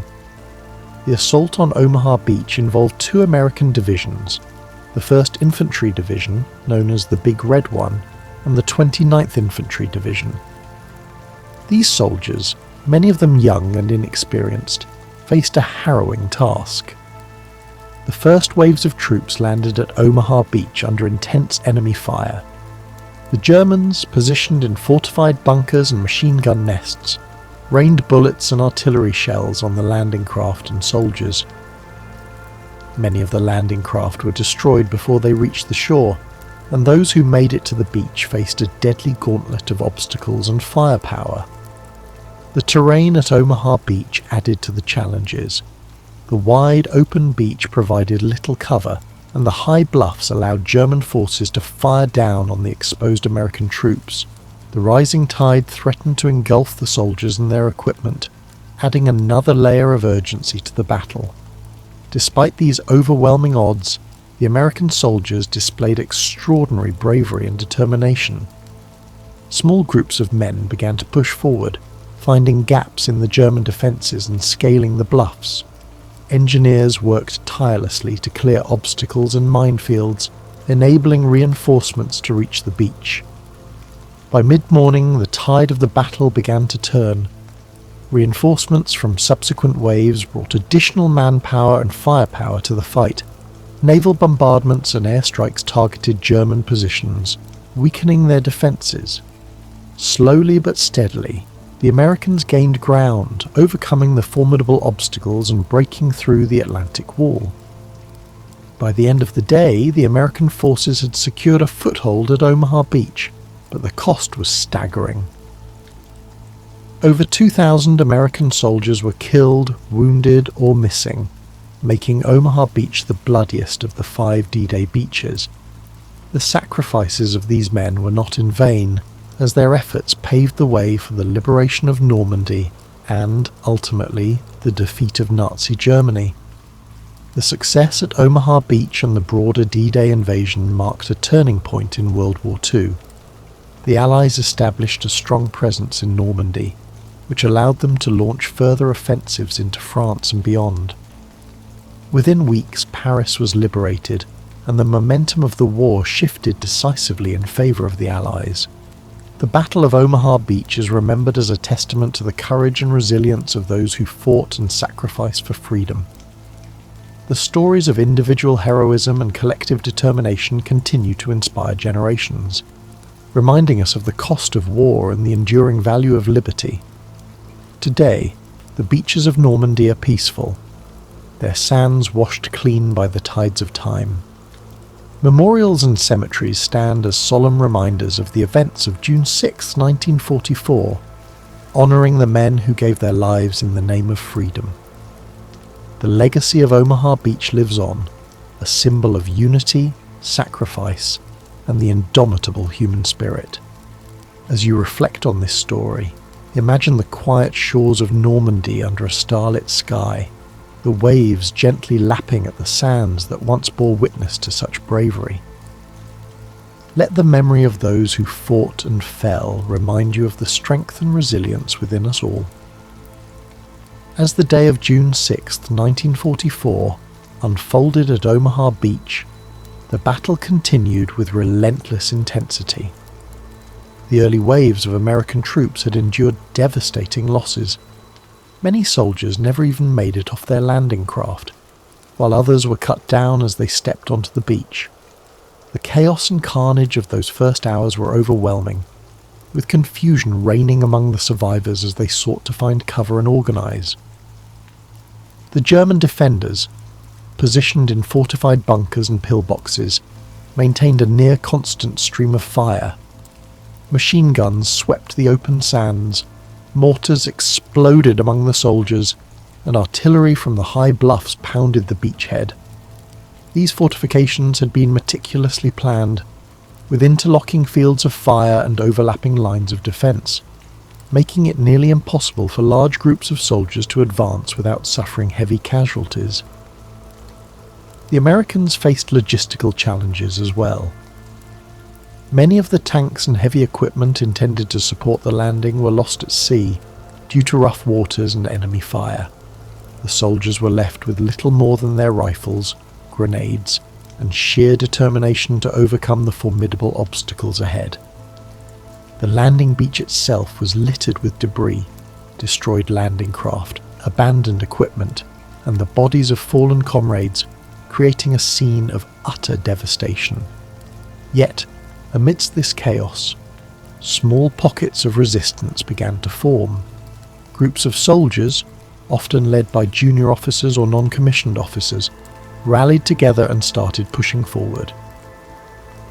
These men displayed extraordinary courage, braving machine gun fire and mortar shells to advance toward the German positions.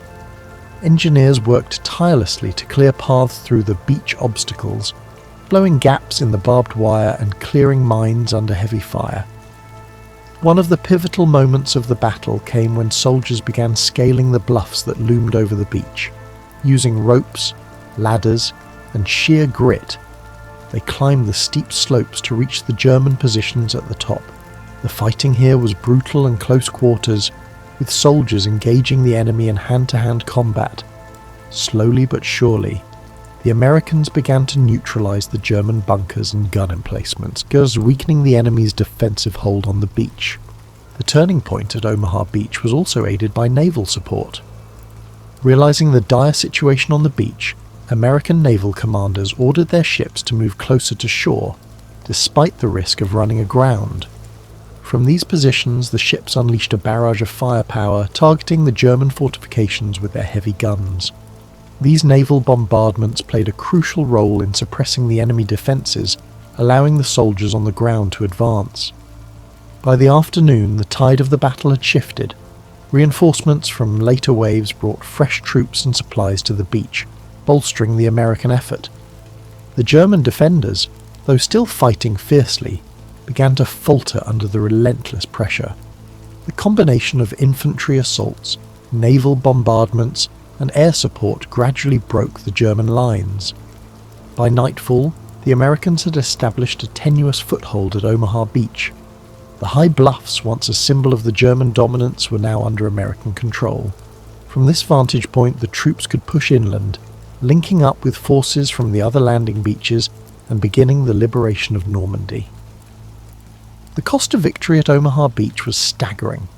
Over 2,000 American soldiers were killed, wounded, or missing, making it one of the bloodiest battles of D-Day. The courage and sacrifice of these men, however, paved the way for the success of the entire invasion. Their actions ensured that the Allies could establish a strong presence in Normandy, a crucial step toward defeating Nazi Germany. In the days that followed, the Americans worked to consolidate their position at Omaha Beach. Supply lines were established, reinforcements poured in, and the beachhead became a staging ground for further operations. The success of D-Day marked the beginning of the end for Nazi Germany, as Allied forces pushed inland and liberated towns and cities across France. The Battle of Omaha Beach remains one of the most iconic and studied engagements of World War II. It exemplifies the extraordinary bravery, determination, and resilience of the soldiers who fought there. Their sacrifices remind us of the cost of freedom and the enduring power of unity in the face of adversity. Today, Omaha Beach is a place of reflection and remembrance. The sands that once bore witness to such intense combat are now quiet, visited by people from around the world who come to pay their respects. The Normandy American Cemetery, overlooking the beach, stands as a solemn tribute to the thousands of soldiers who gave their lives on D-Day. As you think about the events of Omaha Beach, imagine the courage it took for those soldiers to face such overwhelming odds. Picture the determination of the men scaling the bluffs, the resolve of the engineers clearing obstacles, and the bravery of the naval crews providing support. Let their sacrifices fill you with a sense of gratitude and inspiration. The story of Omaha Beach is not just one of extraordinary bravery and resilience. It is also a tale of lessons learned and strategies developed that would influence the remainder of World War II. The success of D-Day, including the hard-fought victory at Omaha Beach, gave the Allies a critical foothold in Western Europe, but it also came with a significant cost, offering lessons in leadership, logistics, and the nature of modern warfare. In the days and weeks following June 6, 1944, the Allies worked tirelessly to solidify their positions in Normandy.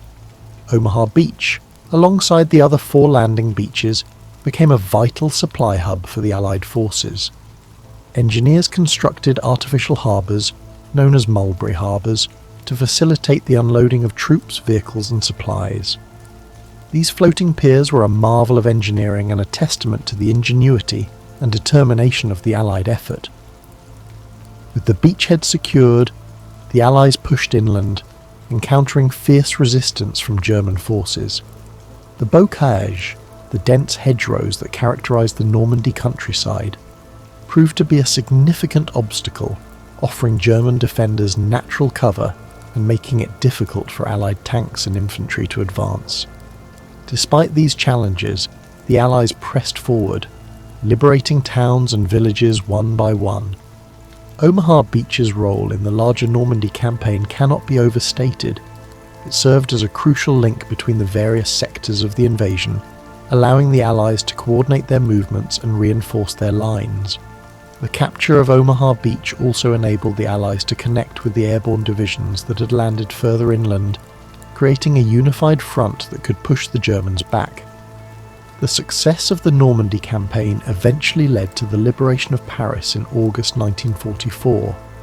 The victory at Omaha Beach and the other landing sites had set the stage for this momentous achievement, giving the Allies the momentum they needed to continue their advance across France and into Germany. By opening a western front, the Allies forced the Germans to fight on multiple fronts, stretching their resources and hastening the collapse of the Nazi regime. For the soldiers who fought at Omaha Beach, the experience left an indelible mark. Many of the survivors carried the memories of that harrowing day for the rest of their lives. Their stories, filled with moments of terror, heroism, and camaraderie, provide invaluable insights into the human cost of war. These first-hand accounts have been passed down through generations, ensuring that the sacrifices made on that stretch of sand are never forgotten. The legacy of Omaha Beach extends beyond the battlefield. It serves as a reminder of the importance of unity and collaboration in overcoming seemingly insurmountable challenges. The D-Day invasion was a joint effort involving not just American forces but also British, Canadian and other Allied troops. Their collective determination and shared purpose exemplify the power of working together for a common goal. In the years following World War II, Omaha Beach became a symbol of remembrance and reconciliation. Memorials and cemeteries were established to honour the fallen, and annual commemorations bring together veterans, their families, and people from around the world to reflect on the events of June 6, 1944. The beach itself, now peaceful and serene, offers a stark contrast to the chaos and violence of that day, serving as a poignant reminder of the sacrifices made for freedom. The Battle of Omaha Beach also holds important lessons for future generations. It underscores the importance of preparation, adaptability, and resolve in the face of adversity. The soldiers who fought there demonstrated extraordinary courage, refusing to give up despite overwhelming odds. Their example inspires us to persevere through challenges and to value the freedoms and opportunities that others have fought to secure. As you reflect on the story of Omaha Beach, imagine the waves gently lapping against the shore, the sands now quiet and still. Think of the soldiers who stepped onto that beach, knowing the dangers that awaited them, yet pressing forward with unwavering determination. Let their bravery and sacrifice remind you of the strength and resilience within us all. The legacy of Omaha Beach continues to resonate far beyond the shores of Normandy. It stands as a testament to the bravery and sacrifice of those who fought, and as a reminder of the profound impact of collective action in the pursuit of freedom. While the battle itself ended on June 6, 1944, its implications echoed throughout the remainder of the war and the decades that followed. In the immediate aftermath of the D-Day invasion, the Allies faced the monumental task of consolidating their gains and pushing further into German-occupied territory. The soldiers at Omaha Beach were soon joined by reinforcements, swelling the ranks and ensuring that the beachhead could serve as a staging ground for subsequent offensives. Supplies poured in through makeshift ports and logistical hubs, enabling the Allied forces to maintain their momentum. The capture of Omaha Beach, alongside the other landing sites, directly contributed to the liberation of Normandy. The fighting that followed was grueling, with both sides suffering heavy losses as they contested every inch of ground. The hedgerows of the bocage proved to be as challenging as the bluffs of Omaha Beach, with their dense vegetation providing ample cover for German defenders. Despite this, the Allies persevered, employing innovative tactics and overwhelming firepower to overcome the obstacles. One of the critical outcomes of the battle was the establishment of a Western Front. This forced Germany to split its resources, fighting the Allies in the west while continuing to battle the Soviet Union in the east. The strain of this two-front war proved too much for the Nazi regime, hastening its eventual collapse. The victory at Omaha Beach also had a profound psychological impact. For the Allied forces, it was a demonstration of their ability to achieve what many had thought impossible. The success of the invasion bolstered morale and provided a sense of hope for a future free from tyranny. For the German forces, it marked the beginning of the end, as the once impregnable Atlantic Wall had been breached, and the tide of the war was turning decisively against them. As the Allies advanced across France, the significance of Omaha Beach became even more apparent. It was not just a battle, but a gateway, an entry point for liberation. Towns and cities that had suffered under German occupation were freed, and the French people began to rebuild their lives. By August 1944, Paris was liberated, a moment that symbolized the triumph of the Allied cause and the resilience of the human spirit. In the broader context of World War II, Omaha Beach serves as a reminder of the high stakes and immense sacrifices involved in the fight against fascism.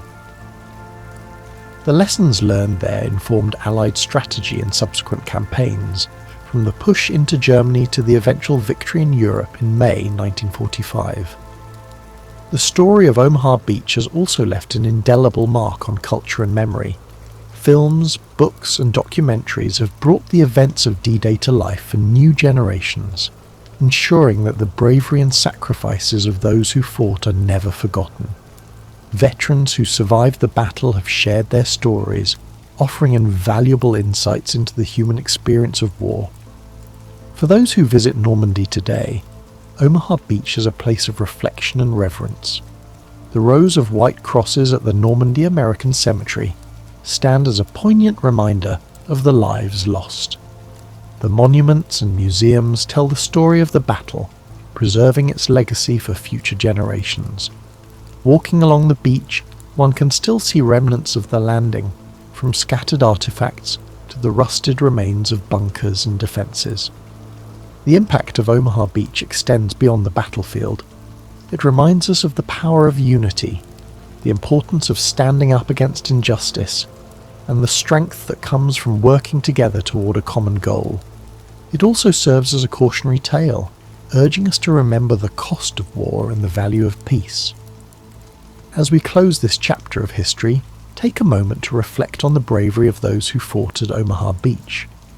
Imagine the waves gently washing over the sands, erasing the scars of battle, but never the memory of what took place there. Let their sacrifices inspire you to cherish the freedoms we enjoy today, and to strive for a future where such sacrifices are no longer necessary.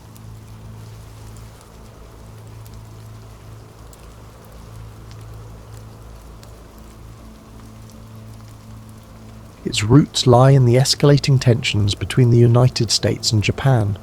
In the early 20th century, Japan emerged as a dominant power in East Asia.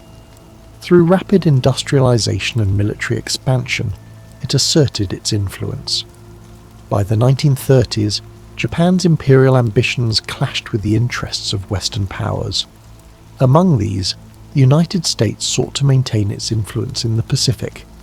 In 1937, Japan's invasion of China began its aggressive campaign for territorial control.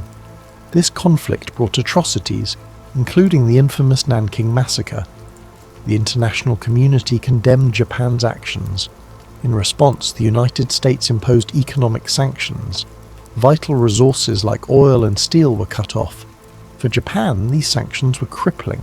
Its military and industrial capabilities were under threat.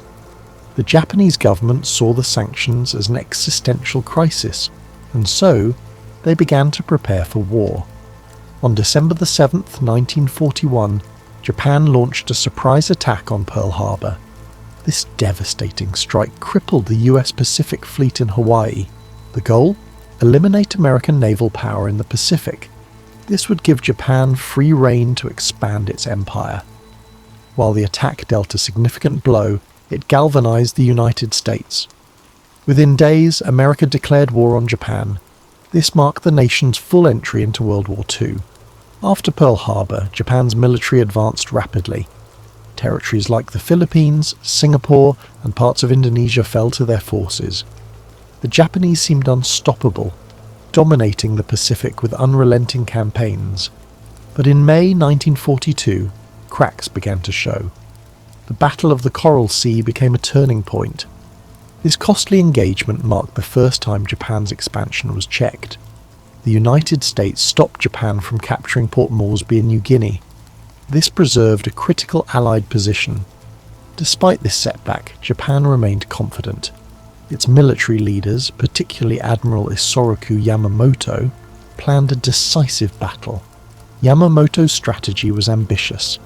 He aimed to lure the US fleet into a trap by attacking Midway Atoll.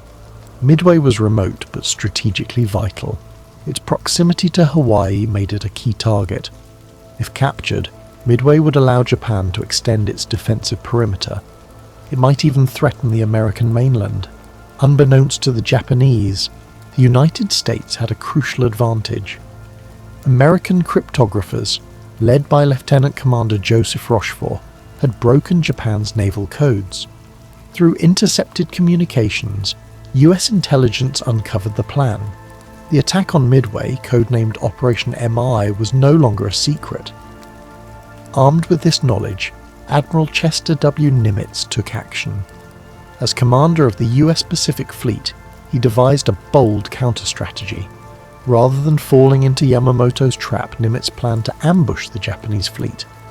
In preparation, Nimitz assembled his forces. The US Navy had 3 carriers available: USS Enterprise, USS Hornet, and USS Yorktown. The Yorktown, damaged during the Battle of the Coral Sea, was a critical piece. Repaired in record time, it returned to action just in time for the fight. These carriers, along with their escorts and aircraft, represented America's best hope. This was their chance to turn the tide in the Pacific. On the morning of June 4th, 1942, the battle began. Japanese aircraft launched waves of attacks on Midway Atoll. Bombs rained down, targeting airstrips and defences. The defenders, though heavily outnumbered, fought valiantly. Anti-aircraft fire and fighter planes took a toll on the attackers, yet Midway suffered significant damage. Even so, the Japanese failed to achieve their primary goal, neutralising Midway's air power. As the Japanese prepared for a second wave, the Americans struck back. Carrier-based aircraft launched a bold counterattack. The first waves of US torpedo bombers faced devastating losses. Their slow, outdated planes were no match for the agile Japanese Zero fighters. Many brave crews were lost, but their sacrifice distracted the Japanese defences. This left the enemy fleet vulnerable. At a critical moment, American dive bombers arrived. They found the Japanese carriers, Akagi, Kaga, and Soryu, completely exposed. The ships were refueling and rearming planes. Their decks were crowded with explosives. The American bombers struck with devastating precision. Direct hits ignited explosions and fires. Akagi, Kaga, and Soryu were consumed by flames. This was a catastrophic blow to Japan's naval power. The 4th Japanese carrier, Hiryu, launched a counterstrike. It managed to severely damage the USS Yorktown, but the Americans regrouped quickly. They launched a final attack, sinking Hiryu by the end of the day. All 4 Japanese carriers were destroyed. This marked a turning point, not just in the battle, but in the war itself. The fighting continued for several days. The Japanese attempted to regroup and retreat. By June 7th, it was over. The United States had achieved a decisive victory. Japan's primary carriers were sunk. Their ability to project power in the Pacific was crippled. The loss was catastrophic for Japan. Over 3,000 sailors and airmen were killed. Their fleet suffered irreparable damage. The Battle of Midway marked a turning point. Japan, once seemingly invincible, was now on the defensive. The United States began a bold campaign of island hopping. Strategic locations were captured one by one. Step by step, they pushed closer to Japan. Midway reshaped the nature of naval warfare. The battle proved the central role of aircraft carriers. It signaled the end of the battleship era. Beyond its strategic significance, Midway is remembered for its human cost. The courage of American pilots was extraordinary. They faced overwhelming odds with determination. The resilience of sailors aboard the Yorktown and other ships was inspiring. Their sacrifices showed the strength of the human spirit, even in the face of adversity. Today, Midway Atoll is a wildlife refuge. Its calm waters and quiet shores stand in contrast to the chaos it once endured. This peaceful place is a testament to those sacrifices. It reminds us of the price paid for peace. The story of Midway teaches us many things: the power of strategy, the importance of intelligence, and the unity needed to overcome the greatest challenges. As you rest tonight, reflect on this story. Picture the vast Pacific Ocean. Imagine its waves, now peaceful and still. Think of the bravery of those who fought for a brighter future. Let their sacrifices bring you calm and hope. The impact of Midway did not end with the sinking of Japan's carriers. Its effects echoed across the Pacific and beyond. For Japan, the loss was a strategic disaster. 4 carriers were destroyed: Akagi, Kaga, Soryu, and Hiryu. These ships were the core of the Imperial Japanese Navy's striking force. Their destruction ended Japan's ability to conduct large-scale offensives. The loss of experienced pilots and aircrew was another blow. Unlike the United States, Japan struggled to replace its forces. Its industrial capacity and training programs were limited. The expertise of the aviators lost at Midway was irreplaceable. This left the Japanese fleet at a growing disadvantage in later battles. For the United States, Midway was a game-changer. Victory allowed the US to shift from defense to offense. The Pacific, once dominated by Japan, began to change. American morale soared. The victory proved Japan's expansion could be halted and reversed. For the first time, the Allies had a clear path forward. The island-hopping strategy followed soon after. Allied forces targeted key Japanese-held islands. They bypassed heavily fortified positions, choosing strategic locations instead. Each island captured brought the Allies closer to Japan's home islands. Japanese supply lines were cut off, isolating their forces. One of the first campaigns to build on Midway's success was the Battle for Guadalcanal, which began in August 1942. This grueling 6-month campaign saw the United States gain its first major foothold in the Pacific. It marked the beginning of Japan's long retreat. The lessons learned at Midway, particularly the importance of air superiority and carrier-based operations, were applied repeatedly in the battles that followed. The psychological impact of Midway was equally profound. For Japan, The defeat shattered the aura of invincibility that had surrounded its navy. The loss of the carriers that had spearheaded the attack on Pearl Harbor was a blow. It was a blow not only to Japan's military capabilities, but also to its national pride. The morale of Japanese troops and citizens began to waver. The realization set in: victory might not be achievable. For the United States and its allies, Midway was a source of inspiration and determination. The victory demonstrated that careful planning, intelligence, and courage could overcome even the most formidable adversaries. It strengthened the resolve of Allied forces and galvanized the American public, who now saw a path to ultimate victory in the Pacific. The Battle of Midway also highlighted the evolving nature of naval warfare. The era of the battleship, long considered the dominant force in naval strategy, was over. Midway confirmed that aircraft carriers and their air groups were the new kings of the sea. Control of the skies became the determining factor in naval engagements. This shift would influence military doctrine for decades to come. The role of intelligence in the battle cannot be overstated. The work of American codebreakers, who deciphered Japan's naval plans, provided a critical advantage. This allowed the United States to prepare and execute its ambush. This achievement underscored the importance of information and communication in modern warfare. It set the stage for the development of sophisticated intelligence operations in future conflicts. As the war progressed, the impact of Midway became increasingly evident. The Japanese Navy, once a dominant force, found itself unable to mount large-scale operations.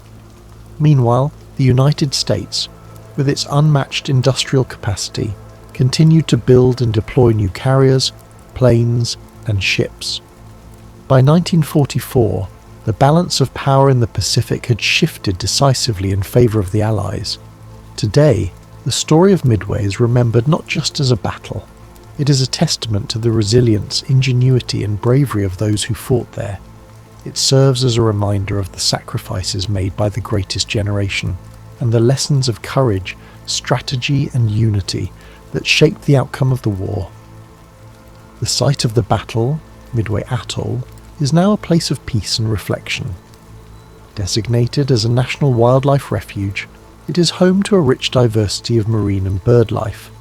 A far cry from the chaos of war that once engulfed its waters, the atoll stands as a symbol of renewal and a tribute to the resilience of nature and humanity alike.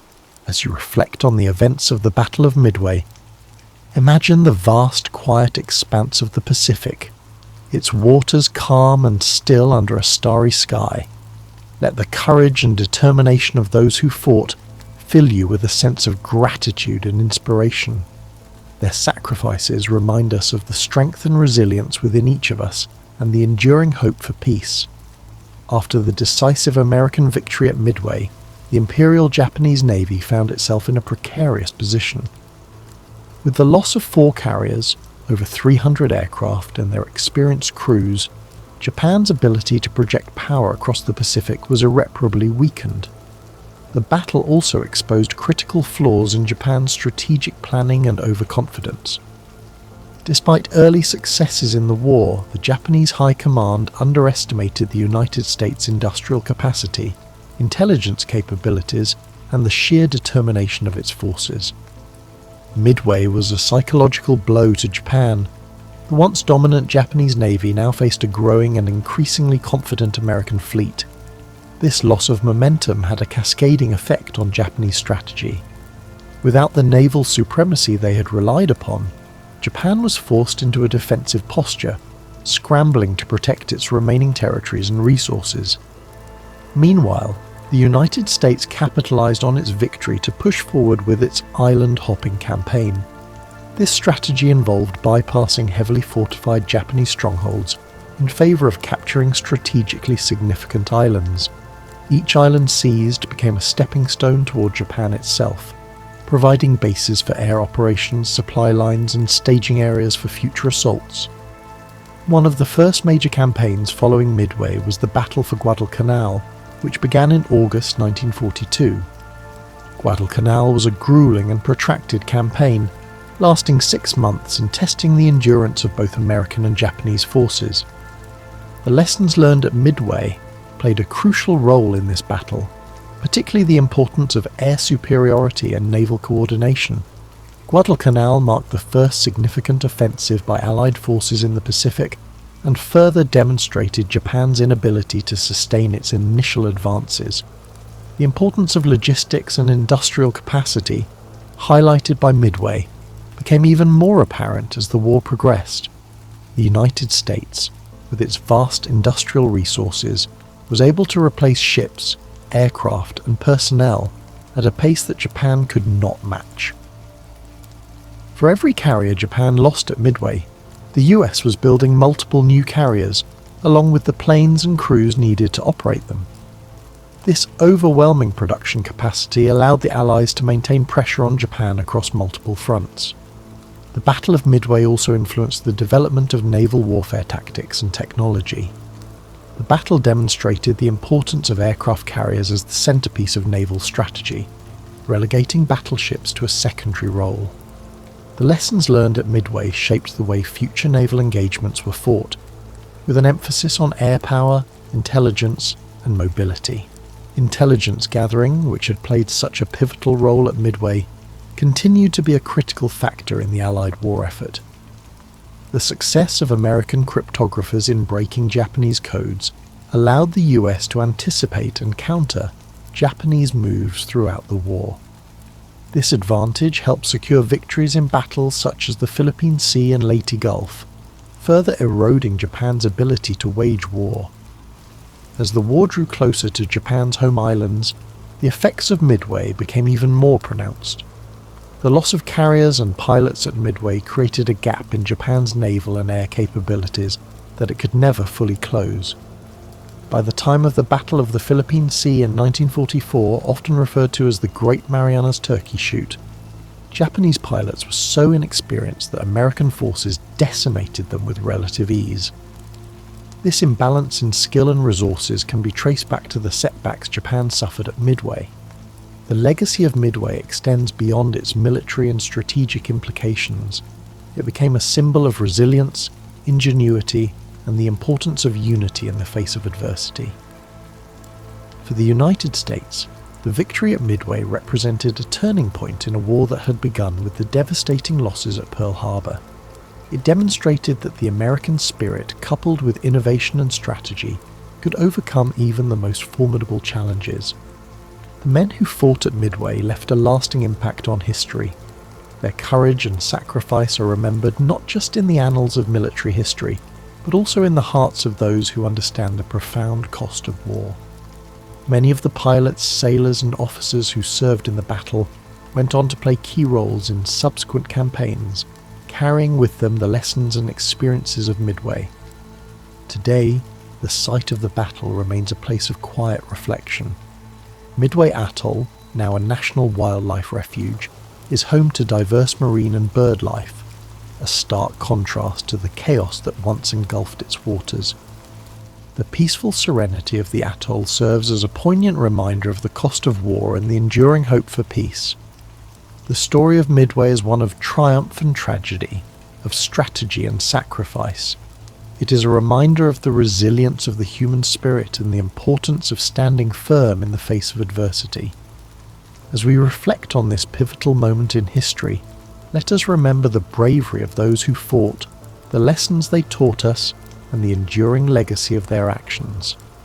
Picture the calm waters of the Pacific, the waves gently lapping against the shores of the atoll. Imagine the bravery of those who took to the skies and seas, their sacrifices shaping the course of history. Let their legacy remind you of the strength and resilience within us all. Thank you for joining us tonight on History and Sleep. May the story of the Battle of Midway bring you reflection, perspective, and a deep sense of gratitude. Sleep well, and may your dreams be filled with the quiet strength of those who came before us, and the enduring hope for a better world. Sweet dreams, and drift off to sleep with rain.